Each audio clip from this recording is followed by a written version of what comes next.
الحمد لله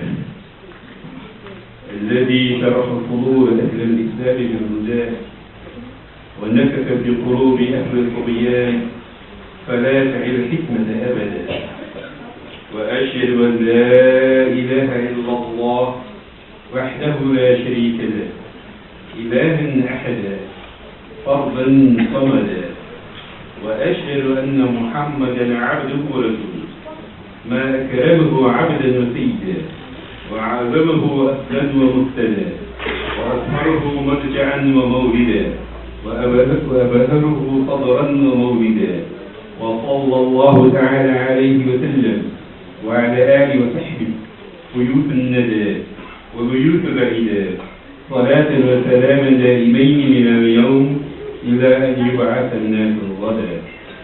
أما بعد، my dear brothers and sisters, throughout the annals of history, we have seen the hikmah of Allah subhanahu wa ta'ala, the wisdom of Allah subhanahu wa ta'ala in His distribution to the creation of human beings, and in the distribution and His choice as to what He prefers and what He doesn't prefer. Allah subhanahu wa ta'ala, in His great wisdom of His, there are people that He would prefer above others, and there are places that He would prefer above others, and there are books that He would prefer above others, and there are areas that He would prefer above others, and there are efforts that He would prefer above others. And an evidence of this is in the Quran, when Allah subhanahu wa ta'ala talks about human beings, particularly the messengers of Allah.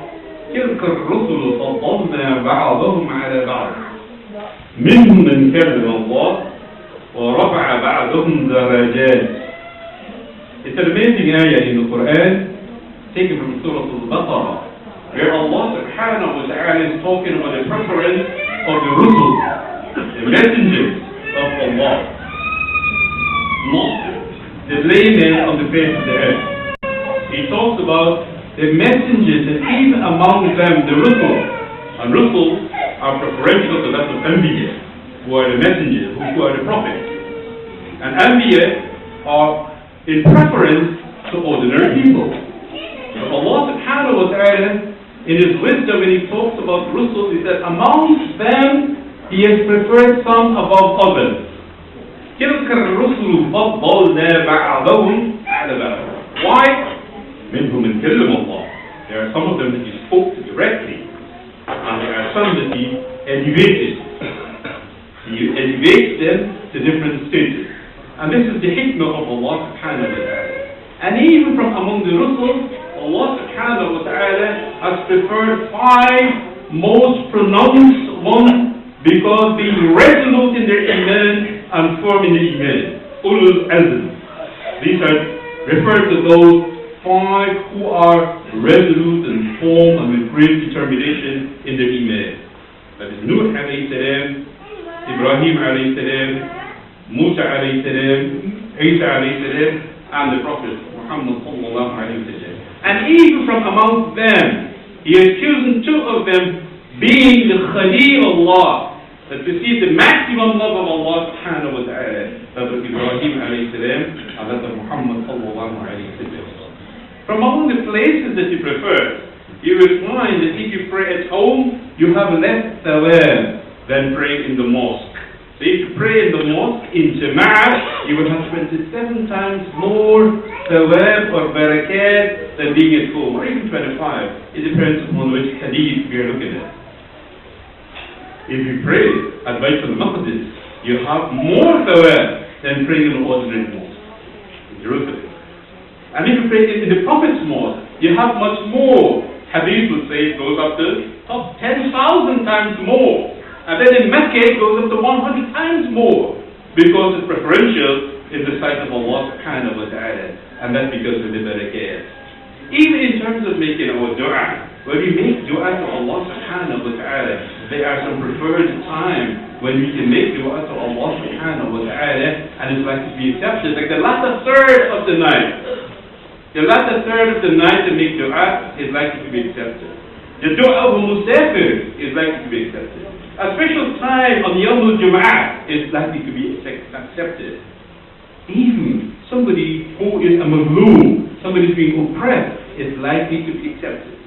And these are all preferential times that Allah subhanahu wa ta'ala has given us. From among the months, He has made 4 of them to be sacred. And in those months, we should not be struggling and be fighting in those months. But in fact, we should exhibit a maximum level of compassion and leniency in those months. And amongst the months that Allah subhanahu wa ta'ala has created, He has created a month of Ramadan, in which we have tremendous blessings. That Allah subhanahu wa ta'ala reminds us again in the Quran, شَهْرُ رَمَضَانِ الَّذِي أُنزِلَ فِيهِ الْقُرْآنُ هُدًى لِلنَّاسِ وَبَيِّنَاتٍ مِنَ الْهُدَى وَالْفُرْقَانِ. Amazingly, that Allah subhanahu wa ta'ala has mentioned this month in the Quran, the only month that is mentioned in the Quran, Ramadan, the month in which the Quran was revealed. So the very first thing that Allah subhanahu wa ta'ala talks about when He mentions the month of Ramadan is the Quran. شهر رمضان الذي أنزل فيه القرآن. وَدَلِّ النَّاسِ, it talks about the guidance. وَبَيِّنَاتٍ, the clear proofs. وَالْفُرْقَانِ, and the criterion between right and wrong. All of this is well being embodied in the Quran itself. And that's amazing that Allah subhanahu wa ta'ala talks about Ramadan, He talks about the Quran. And that's what gives us a special privilege to be in this month of Ramadan. It's pleasing that we can visit another month of Ramadan. And we have this great opportunity that we can maximize our good deeds in this month of Ramadan. So it can be a means of entry into Jannatul Firdaus. May Allah subhanahu wa ta'ala make it easy for us and we can all benefit from this month of Ramadan. The Prophet sallallahu alayhi wa sallam in hadith, he says, قَدْ جَاءَكُمْ شَهْرٌ مُبَارَكٌ افترض عليكم صيامكم. It is when this amazing month approaches, the month of barakah, the month of blessing, the month of increase, افترض عليكم صيامكم تفتح فيه أبواب الجنة وتغلق فيه أبواب الجحيم وتظل فيه شياطين وفيه ليلة خير من 1000 شهر من حرم خيرها فقد حرم. It's an amazing hadith of the Prophet sallallahu alaihi wasallam reminding us about when this opportunity comes, this preferential month that Allah subhanahu wa ta'ala has given us, the month of Ramadan. قَدْ جَاءَكُمْ شَهْرٌ مُبَارَكٌ, that indeed it's a month of increase. Increase in what? Increase in wealth? Increase in sales? What is it about? Mubarakun indicates increase. It's an increased opportunity for us to be spending in the path of Allah. Let's increase our spending in the path of Allah subhanahu wa ta'ala. We increase in our salawat. We increase in our siyam. We increase in our Quran, qira'atul Quran. We increase in reciting the Quran. We increase in understanding the Quran. We increase in connecting with the Quran. We increase in linking with the Quran. We increase because we want more knowledge of the Quran itself. Because that's the only thing that can be the weapon that we can use to save ourselves, to defend ourselves from all the evils of anything that is unwanted. It is the Quran that will help us to do that. That is why Allah subhanahu wa ta'ala, when He talks about the month of Ramadan, He talks about the Quran. يقرأ القرآن فإنه يأتي يوم القيامة شفيعا لأصحابه. That read the Quran, understand the Quran, because it becomes an intercessor for you on Yawm al-Qiyamah. How many of us would like to have an intercessor on Yawm al-Qiyamah? How many of us would like to have an intercessor when you're in the state of calamity, or when you're having a difficult time in life, even in the after? We want an intercessor. We want someone to intervene for us. We want someone to advocate for us. So the Quran would be that intercessor for us. If we link it with Quran, if we become the Ashabul Quran, if we become the Ahlul Quran, if we become the people of the Quran, Iqra'ul Quran, that recite the Quran, read the Quran, and understand the Quran, because it becomes an intercessor for us at Yawm al-Qiyamah. We all want that, don't we? May Allah subhanahu wa ta'ala make the Quran an intercessor for us on Yawm al-Qiyamah. In this mosque, they have tremendous programs that are being in place tomorrow. You have Sheikh Mu'az that is coming. He will be with us here for the Salat al-Maghrib and Salat al-Tarawih, inshaAllah. That's one of the programs that they have. It all embodies the idea of the Quran. That you have someone who specializes in the Quran, that will be reciting the Quran, and we need to understand what he's reciting. And that's an extreme effort we need to get over to. Traditionally, we don't like to get this understanding of the Quran. Traditionally, we feel we can just recite Quran, and that is good enough. The Prophet sallallahu alaihi wasallam tells us in a hadith, he says, "Iqra'ul Quran wa'amalu." Read the Quran and act accordingly. How can you act accordingly if you don't understand what it's all about? Iqra'ul Quran wa'amalu. وَلَا تَجْفُوا عَنْهُ. And do not be neglectful therein of the Quran. Do not be oblivious of the Quran. Do not be forgetful of the Quran. وَلَا تَجْفُوا عَنْهُ وَلَا تَغْلُوا فِيهِ. And do not have the extreme interpretation of the Quran. We have a widespread of extreme ideas today on social media and various things, because we think in a particular shape we need to have to teach us the Quran, and we should wait for that person, and that's the only way you know Islam, and my way is right, and nobody else's way is correct. We become so inflexible. The idea of compassion is missing. The idea of leniency is missing. The idea of understanding is missing.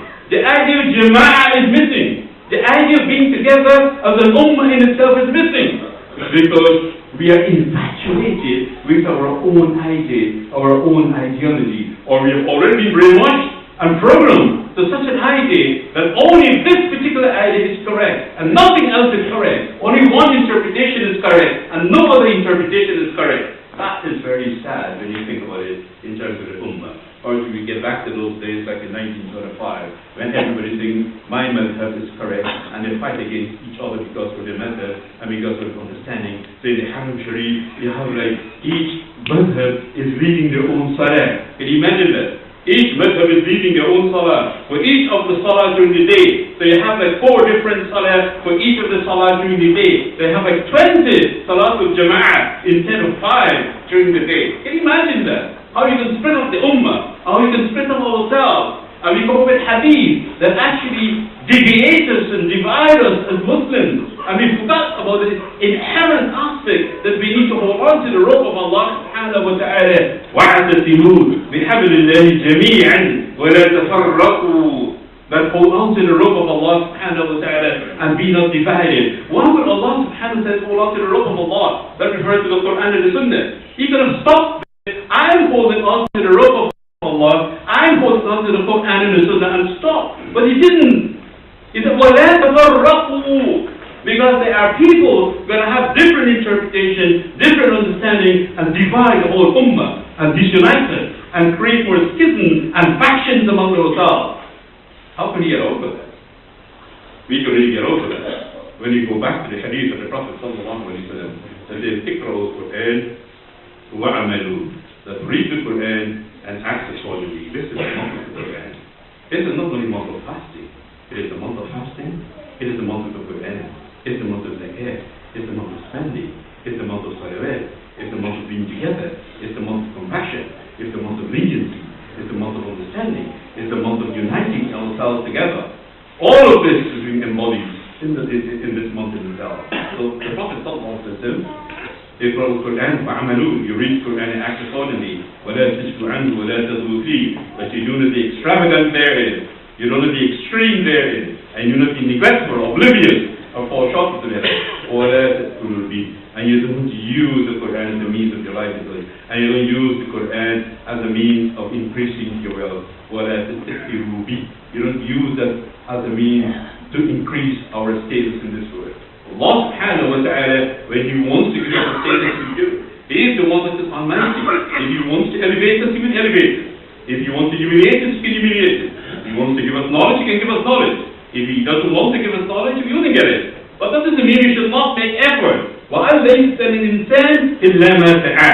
And there is nothing for human being except when he makes effort. And he put that effort into action. When he got that into action, then Allah subhanahu wa ta'ala would bless us because you can see the efforts that we are making. May Allah subhanahu wa ta'ala give us the understanding of this great month of Ramadan so that we can utilize it to maximum, uniting ourselves and connecting ourselves with the Quran so we can understand that the Quran can be that intercessor for us on Yawm al-Qiyamah. أقول قولي هذا وأستغفر الله لي ولكم.